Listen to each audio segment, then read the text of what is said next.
अच्छा नहीं लगता, क्या दे? तभी उसे ध्यान आया कि भक्त के पास में अगर कोई विरासत है तो उसके दृग बिंदु, उसके नेत्रों से बहते हुए ये जो जल है, भगवत विरह में जो अश्रु बिंदु गिर रहा है, उस अश्रु बिंदु की कीमत संसार में किसी संपत्ति से नहीं चुकाई जा सकती है। ये दृग बिंदु रूपी इस विरासत को मैं तुम्हारे चरणों में सौंप रहा हूं।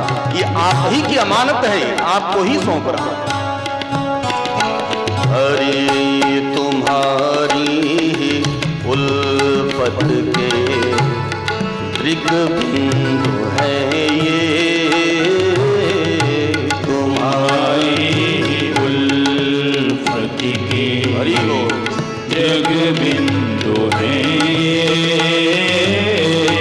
तुम्हारी ही उल्फत के दृग बिंदु है ये,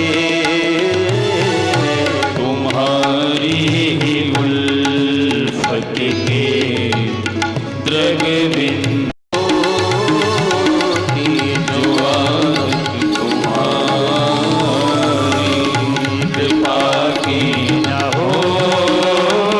होती, जो आदत तुम्हारी, जो आदत तुम्हारी, जो आदत तुम्हारी।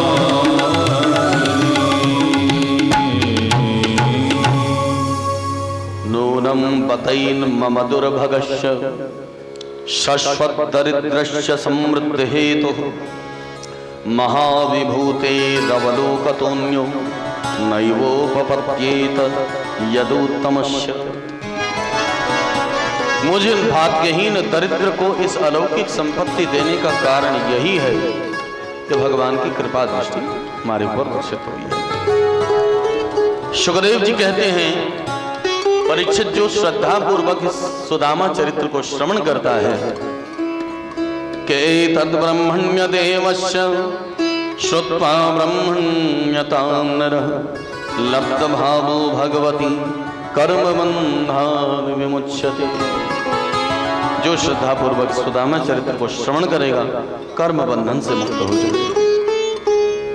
एक बार सूर्य ग्रहण पड़ा, सारे द्वारिका वासियों को भगवान साथ में लेकर कुरुक्षेत्र में आए हैं। ब्रजवासियों को खबर मिली, ब्रजवासियों के मन में यह धारणा आई कि कन्हैया तो हमारे पास नहीं आएंगे, चलो हम ही जाकर मुलाकात करते हैं। जैसे ही भगवान का ब्रज गोपियों से, ब्रज के सखाओं से आज बहुत दिन के बाद में मुलाकात हुई, बहुत दिनों के बाद भगवान ने ब्रज गोपियों को बड़ा सुंदर वेदांत का उपदेश दिया है, बहुत अद्भुत वेदांत का उपदेश दिया है कि आश्लिष्यानामयं पृष्ट्वा प्रहसन्नितमब्रवीत। भगवान ने ब्रज गोपियों को आलिंगनबद्ध करके हंसते हुए इस बात को कहा था। गोपियां शिकायत कर रही, प्रभु ये आप मिलकर और हमें कहकर गए थे कि हम परसों आने वाले हैं, लेकिन फिर आप मुलाकात कर नहीं, ऐसा क्या? तो भगवान कहते हैं कि नूनं भूतानि भगवान युनक्ति वियुनक्ति च वायुर्यथा घनानीनं तृणं तूलं रजांसि च। हे ब्रज गोपियों, इस जगत में सब कुछ भगवान की इच्छा पर ही निर्भर है। मिलना और बिछड़ना सब भगवत इच्छा पर है, निर्भर है। मिलते हैं फिर बिछड़ते, यही तो सृष्टि का नियम है। वायुर यथा घनानीकम तृणम तूलम रजांसि च। जैसे हवा का एक झोंका आता है और रेत के ढेर को एक विशाल ढेर में परिणत कर देता है, लेकिन अगले ही पल फिर दूसरा हवा का झोंका आता है और उस रेत के ढेर को बिखेर देता है। इसी प्रकार इस जगत में मिलना और बिछड़ना होता रहता है। जब सब कुछ उन्हीं की इच्छा पर निर्भर है और मैं प्राणी मात्र के भीतर भी हूं और बाहर भी हूं, तो फिर कष्ट किस बात का, शोक किस बात का? कभी शोक नहीं करना चाहिए। अहम ही सर्वभूतानां आदिरंतोंतरम वही, भीतर और बाहर मैं ही तो मैं हूं। रोना नहीं चाहिए, शोक नहीं करना चाहिए। गीता का सार यही है। गीता में भगवान ने यही बतलाया कि व्यर्थ चिंतित हो रहे हो, व्यर्थ डर कर रो रहे हो। अजन्मा है अमरात्मा, भय में जीवन खो रहे हो, खो रहे हो। व्यर्थ चिंतित हो रहे हो, व्यर्थ डर कर रो रहे हो।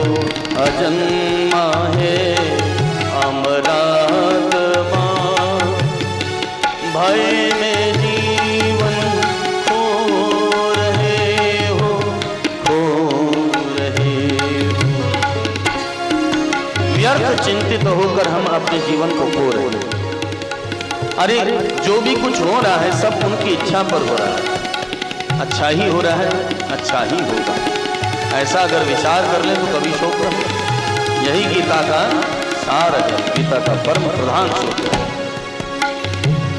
हरि जो हुआ अच्छा हुआ, जो हो रहा अच्छा ही है। जो हुआ अच्छा हुआ, जो हो रहा अच्छा ही है किराए का न तुम हो इसके ना तुम्हारा, है किराए का न तुम हो इसके ना तुम्हारा। व्यर्थ चिंतित हो रहे हो, व्यर्थ डर कर रो रहे हो। अजन्मा है अमरात्मा, भय में जीवन खो रहे हो, खो रहे हो, खो रहे हो। तदनुस्मरण ध्वस्त जीव कोशास्तमग्र। ब्रज गोपियों को ये वेदांत का उपदेश ऐसा अद्भुत लगा कि ब्रज गोपियों का जीव कोश ही नष्ट हो गया। तदनुस्मरण ध्वस्त जीव कोशास्तमग्र। ब्रज गोपियों को, ब्रजवासियों को भगवान से मुलाकात करने पर भी वो आनंद नहीं आया जो उन्हें ब्रज की वीथियों में प्राप्त होता था। वापस ब्रजवासी लौट कर चले आए। भगवत प्रेमीजन सुखदेव जी महाराज परीक्षित से कहते हैं कि एक बार परीक्षित जी महाराज कथा श्रवण करते करते उन्हें मृत्यु से तो भयमुक्त वो हो ही चुके हैं। तो सुखदेव जी से उन्होंने प्रश्न किया कि हमारे दादाजी ने हमारी दादी जी का हरण कैसे किया। अब अगर आपसे पूछा जाए कि कोई कहे आपसे कि कुछ पल बाद आपकी मृत्यु होने वाली है, तो आप अगर कहीं इस बात को जान गए कि मेरी मौत कुछ देर बाद होने वाली है, तो क्या दादा दादी की कहानी सुनेंगे? प्रश्न करेंगे मेरी दादाजी ने दादी जी का हरण कैसे किया? ये प्रश्न करेंगे? नहीं। लेकिन यही भागवत की कथा है जो भागवत मरना सिखाती है, और अंत भला तो सब भला। जीवन चाहे कितना भी भला गुजर जाए, लेकिन अपने अंत को हमने सार्थक नहीं बनाया तो सारा जीवन अच्छाई से जीने के बावजूद वो व्यर्थ हो जाएगा। और श्रीमद् भागवत मरना ही सिखाती है। मरना बहुत बड़ी कला है। जो मरना नहीं सीखा वो कुछ भी नहीं सीखा। सारे जीवन हम जो भी कुछ कर रहे हैं अपने अंतिम समय को सुधारने के लिए ही कर रहे हैं, और यही भागवत सिखाती है। भागवत जब सुनते हैं तो भगवत प्रेमीजन तब जीव मरने की बात को भूल जाता है, क्योंकि भक्त कभी भी मृत्यु से डरता नहीं है, वरन मृत्यु उसके लिए महामहोत्सव है, बहुत बड़ा उत्सव है। आनंद का विषय है कि आज मेरी मृत्यु सन्निकट हो रही है। कबीरदास जी ने कहा कि मरने से सब जग डरा मेरे मन आनंद, मरने से सब जग डरा मेरे मन आनंद, कब मरी हो कभी भेंट हो पूर्ण परमानंद, कब मैं मरूंगा और कब मेरी आत्मा से पूर्ण पर ब्रह्म आत्मा को निकलकर परमात्मा में विलीन हो गई। वो सुखद मिलन की घड़ी अब नजदीक आ रही है। तो ये शोक का समय नहीं है, ये महामहोत्सव का समय है, आनंद का समय है। श्रीमद् भागवत ऐसी ही दिव्य कथा है जो मरने से जीव को डराती नहीं है, वरन मरने में भी उसे दिव्य आनंद प्रदान करती है। यही भागवत की कथा है। सुखदेव जी महाराज ने वो कथा सुनाई।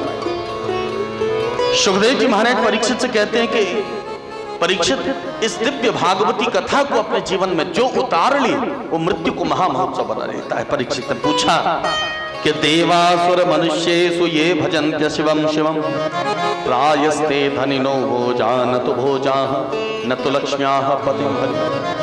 महाराज एक बात बतलाइए कि भगवान भोलेनाथ जो सदैव ओढ़रदानी स्मशान में पड़े रहते हैं, कुछ भी उनके पास में नहीं रहता, लेकिन उनके उपासक हमेशा धनी मिलते हैं, और जो लक्ष्मी नारायण है वैकुंठाधिपति नारायण, उनके उपासक निर्धन क्यों मिलते हैं? तब सुखदेव जी महाराज ने कथा सुनाई। एक असुर ने भगवान की बड़ी भोलेनाथ की साधना करी। भगवान भोलेनाथ बड़े प्रसन्न हो गए। आशुतोष हैं, अल्प में प्रसन्न हो जाते हैं। वरदान देने को कहो क्या चाहिए? बोले महाराज अमरता चाहिए। नहीं मिलेगा, कुछ और मांगो। ठीक है। यश यश करम शीर्ष्णि धास्ये सम्रियतामिति, आशीर्वाद दीजिए कि जिसके मस्तक पर मैं हाथ रखूं वो मर जाए, मर जाए। ठीक है, जाओ, ऐसा ही होगा। लेकिन इतना आशीर्वाद दिया, संग में भोलेनाथ जी पार्वती जी को लाए थे। गौरी हरण लालसा, उसके मन में पार्वती जी को हरण करने की लालसा जाग गई। हे भोलेनाथ, तुम तो हर समय श्मशान में पड़े रहते हो, इतनी सुंदर पत्नी लेकर क्या करोगे? ला मुझे दे जाओ। भोलेनाथ बोलते हैं अच्छा चेला है। गुरुजी ने उसको आशीर्वाद दिया, ये तो चेले पर ही भारी पड़ने लगा। देते हो कि नहीं देते हो? नहीं तो अभी तुम्हारे वरदान का प्रयोग तुम्हारे ऊपर करता हूं। भोलेनाथ के पीछे भागने लगा। भोलेनाथ अपने प्राणों की रक्षा करते हुए भागने लगे। त्राहिमाम त्राहिमाम, भगवान श्रीमन नारायण ने बालक का रूप धारण किया, पहुंच गए उस असुर के पास। कहां जा रहे हो? बोले भगवान शंकर ने मुझे वरदान दिया है कि मैं जिसके मस्तक पर हाथ रखूं वही मारा जाएगा, और वो अपने साथ में इतनी सुंदर पत्नी को लेकर आए थे। मैं उनकी पत्नी को हरण करने के लिए उन्हीं के माथे पर हाथ रखने चाहता हूं। भगवान बोले मूर्ख, वो तो शिव है, हर समय भांग धतूरा खाकर नशे में उन्मत्त और धुत पड़ा रहता है, तो उसकी बात का भरोसा करता है? उसकी बात का कदापि विश्वास मत कर। उसके वरदान में कोई दम नहीं, उसकी कथनी और करनी में हमेशा अंतर है। अगर तुझे भरोसा न हो तो अपने माथे पर हाथ रख के देख ले, तुझे कुछ नहीं होने वाला। ऐसा ही कहा कहते ही उसने विश्वास किया माथे पर, जो हाथ रखा वहीं भस्म हो गया। भगवान ने भोलेनाथ से कहा कि भोलेनाथ, वरदान देने से पहले कम से कम 10 बार सोचा तो करो कि क्या वरदान दे रहा हूं। भगवान ने, भोलेनाथ ने कान पकड़े, आपके खाई सो खाई, आपके खाई सो राम दुहाई। आपके 10 बार सोचेंगे वरदान देने से। तो ये भोलेनाथ कितने सीधे हैं, उनके सिधाई का परिचय श्री सुखदेव जी महाराज ने प्रदान किया। इधर भगवान के परिवार की संख्या बड़ी विशाल हो गई। 1,64,080 ये भगवान के पुत्रों की संख्या थी। और इन पुत्रों को शिक्षा दीक्षा के लिए 3,00,00,000 88 शतानि च 3,88,00,000 टीचर्स अपॉइंट किए गए थे इनको शिक्षा दीक्षा दी। उग्रसेन जी महाराज के साथ में एक नील सैनिक रहते थे। तो जरा सोचिए कि उस द्वारिका का विस्तार कितना रहा होगा। तो भगवान ने सोचा कि मैं तो चला जाऊं, लेकिन कहीं मेरे चले जाने पर मेरी शक्ति का दुरुपयोग न हो। तो भगवान ने एक लीला रची। जाम्बवती नंदन सांब थोड़े से लड़की जैसे देखने में थे। यदुवंशी बालकों ने उस सांब को लड़की बनाया, पेट में कपड़े ठूसे और पहुंच गए संतों के पास में। और वो भी कोई साधारण संत नहीं, विश्वामित्र, कण्व, दुर्वासा, भृगु, अंगिरा, कश्यप इत्यादि समस्त संतों की मंडली के बीच में जाकर कहने लगे, महाराज ये हमारी पत्नी है, इसके बच्चा होने वाला है, जरा आप देख के बतलाएं कि इसके पुत्र होगा या पुत्री। ठीक है, बैठो, हम अभी दिखाते हैं। ध्यान करके देखा, तुरंत संत जन बड़े कुपित हो गए, तुमने हमारे साथ में इतना बड़ा मजाक किया है, जाओ जनिष्यति वो मंदा मुसलम कुल नाशनम, इसके गर्भ से एक मूसल पैदा होगा जो संपूर्ण यदुवंश के सर्वनाश का कारण पड़ेगा। अरे महाराज वो तो घबरा गए, मूसल जैसे ही जन्म लिया उग्रसेन जी महाराज के पास में गए, उग्रसेन ने मूसल का चूर्ण करवाया, समुद्र के किनारे फेंकवा दिया, एरका नाम की घास उगाई, छोटा सा टुकड़ा बचा था समुद्र में फेंकवा दिया, लेकिन उसी टुकड़े को जरा नाम के व्याध ने वो बाण तैयार किया जिस बाण से जरा ने भगवान को सर्वसंधान किया। प्रेम से बोलो राधे राधे। वसुदेव जी महाराज के पास में एक बार नारद जी महाराज का आना हुआ, भागवत धर्म के विषय को पूछा, महाराज ये बतलाइए कि भागवत धर्म क्या है। तो सुखदेव जी महाराज परीक्षित को सुना रहे हैं, नारद जी वसुदेव जी को सुना रहे हैं कि एक बार नवयोगेंद्र निमि जी महाराज के यहाँ पर एक यज्ञ हो रहा था, उसमें यज्ञ में भाग लेने के लिए पहुंचे। निमि जी महाराज ने उनका भव्य स्वागत किया, पूछा है महाराज ये बतलाइए कि मनुष्य शरीर अत्यंत दुर्लभ है, लेकिन उसमें भी सबसे ज्यादा दुर्लभ है वैकुंठ प्रिय दर्शन। वैकुंठनाथ श्री हरि के परम प्रिय संतों का दर्शन करना इस मनुष्य शरीर की सार्थकता का एकमात्र द्योतक है। तो ये बतलाइए कि भागवत धर्म क्या है, अत्यंत क्षेम कैसे हो। तो कवि जी महाराज ने बड़ा अद्भुत बात बतलाई कि मन्ये कुतश्चित भयमच्युतस्य पादाम्बुजोपासनमत्र नित्यम् उद्विग्न बुद्धेर सदात्म भावा विश्वात्मना यत्र निवर्तते भी। राजन, इस जगत में प्रत्येक धर्म में किसी न किसी प्रकार का भय है, संसार में प्रत्येक धर्म में भय। जीव अगर भय मुक्त कहीं होता है तो केवल गोविंद के चरणों में ही हो सकता है। और तुमने जो भागवत धर्म के विषय में पूछा है, जो भी तुम्हारे से बने उसे भगवत अर्पण करते चले जाओ, कृष्णार्पणमस्तु करते चले जाओ, यही भागवत धर्म है कि कायेन वाचा मनसेन्द्रियैर्वा बुद्ध्यात्मना वानुषित स्वभाव करोति यत् सकलं परस्मै नारायणायेति समर्पयेत। करोति यत् सकलं परस्मै नारायणायेति समर्पयेत। जो भी तुमसे बने उसे भगवत अर्पण करते चले जाओ, बस यही है, यही है। महाराज सर्वश्रेष्ठ भक्त कैसे माना जाए, हरि जी महाराज ने बतलाया कि सर्वभूतेषु यः पश्येत भगवत भावमात्मनः भूतानि भगवत्यात्मन्येष भागवतोत्तमः। प्राण मात्र में भगवान का दर्शन करे, प्राण मात्र के प्रति दया का भाव जिसके अंदर में रहे, वही सबसे बड़ा भक्त है। और नरसिंह मेहता ने अपने सरल शब्दों में इस वैष्णव और भक्त की परिभाषा बतलाई है कि वैष्णव जन तो तेने कही ये जे पीर पराई जाने रे। वैष्णव जन तो तेने कहिए जे हरि बोल पीर पराई जाने रे। वैष्णव जन तो तेने कहिए जे पीर पराई जाने रे। वैष्णव जन तो तेने कहिए जे पीर पराई जाने रे। पर दुखे उपकार करे तोए, पर दुखे उपकार करे तोए मन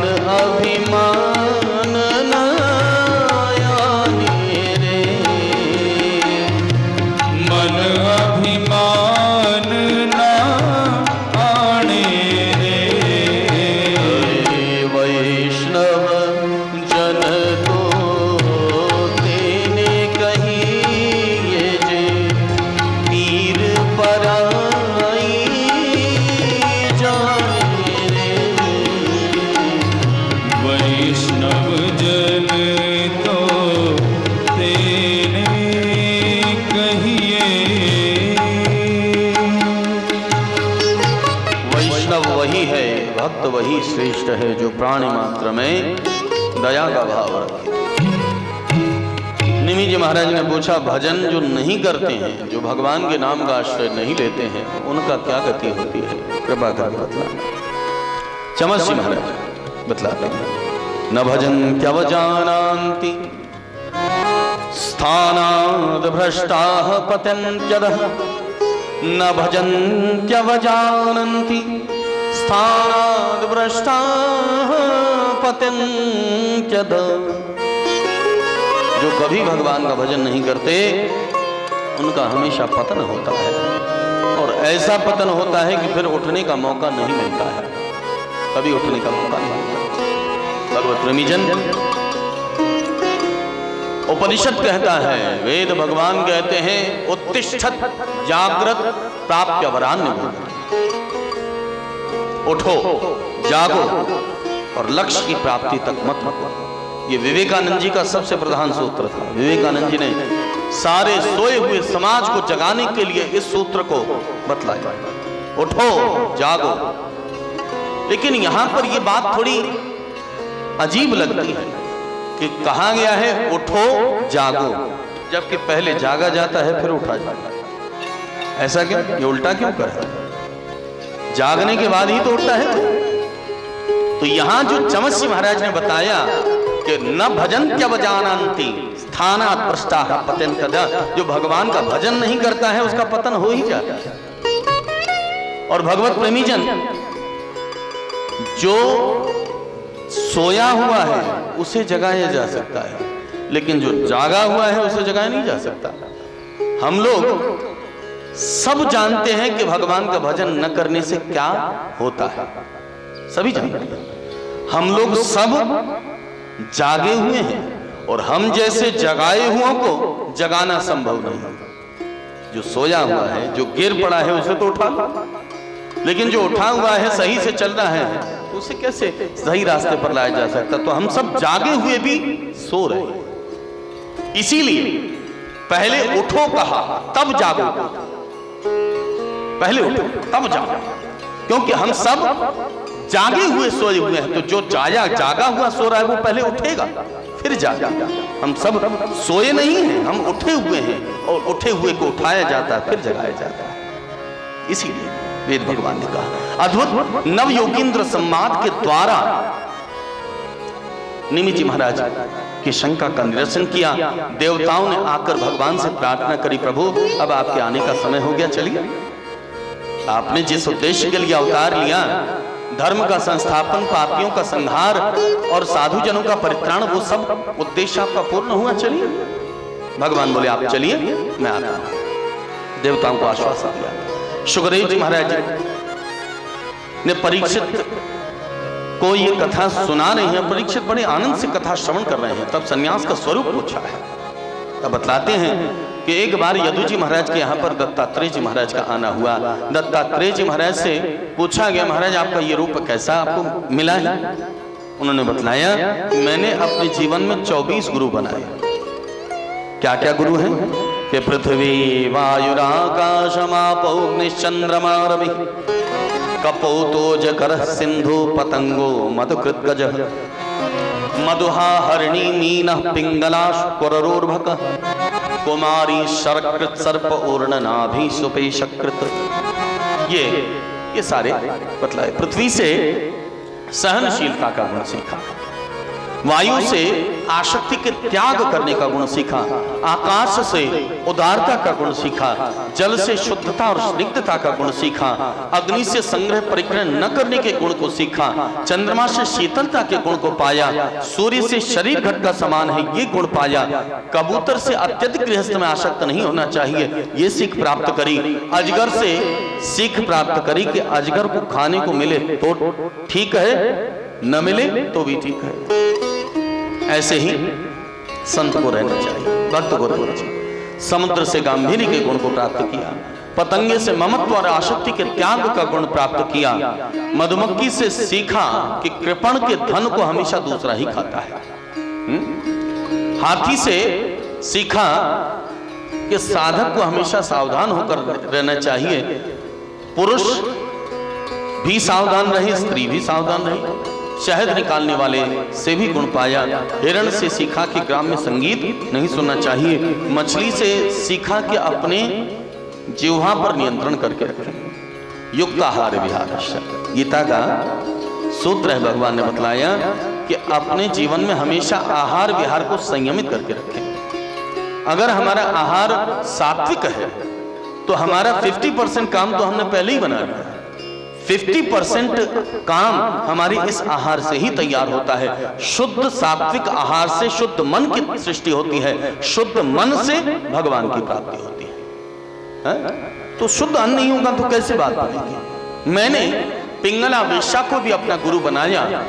जब उसके पास कोई ग्राहक नहीं आता था तब उसने ये गीत गाया कि संसार में आशा करना ही दुख का कारण है, कि आशा ही परमं दुःखं नैराश्यं परमं सुखं यथा संचिद्य कांताशा सुखं सुस्वाप पिंगला। आशा इस जगत में बड़ा दुख का कारण है। क्यों? भगवत प्रेमी जन, आशा दुख का कारण इसलिए है जो संसारी जीव है उन्हें एक के बाद एक तृष्णा एक के बाद एक बढ़ती चली जाती है। वो हमेशा कहता है और चाहिए और चाहिए और चाहिए। जबकि भगवान के भजन करने वालों के लिए आशा सबसे बड़ा साधन है। आशा करोगे आज नहीं तो कल कृपा होगी ही, ये विश्वास मन में लेकर चलना चाहिए। कुरर पक्षी से अकिंचन भाव से रहिए, शिक्षा प्राप्त की। बालक से मान अपमान नहीं करना चाहिए, शिक्षा प्राप्त की। कुमारी कन्या को भी अपना गुरु बनाया। जब उसको देखने के लिए आए तो मसाला कूटने लगे। आज की तरह ग्राइंडर तो थे नहीं, ओखली मुसली थी, लेकर मसाला कूटने लगी, चूड़ियां खनकने लगी। एक एक करके चूड़ियां उतारती गई। जब एक चूड़ी रह गई, चूड़ियों की खनगाहट बंद हो गई। मैंने समझ लिया कि साधक को अत्यधिक लोगों का जनसंग नहीं करना चाहिए, क्योंकि ज्यादा जनसंग करने से मुंडे मुंडे मतिर भिन्न। जितने लोगों का संग करेंगे उतनी ही बुद्धि खराब होगी कि ये सही है या ये सही है, निर्णय नहीं कर पाएंगे। भगवान शंकर एक बार पार्वती जी को लेकर भ्रमण करने के लिए जा रहे थे। साथ में नंदीश्वर था। दोनों पैदल जा रहे थे।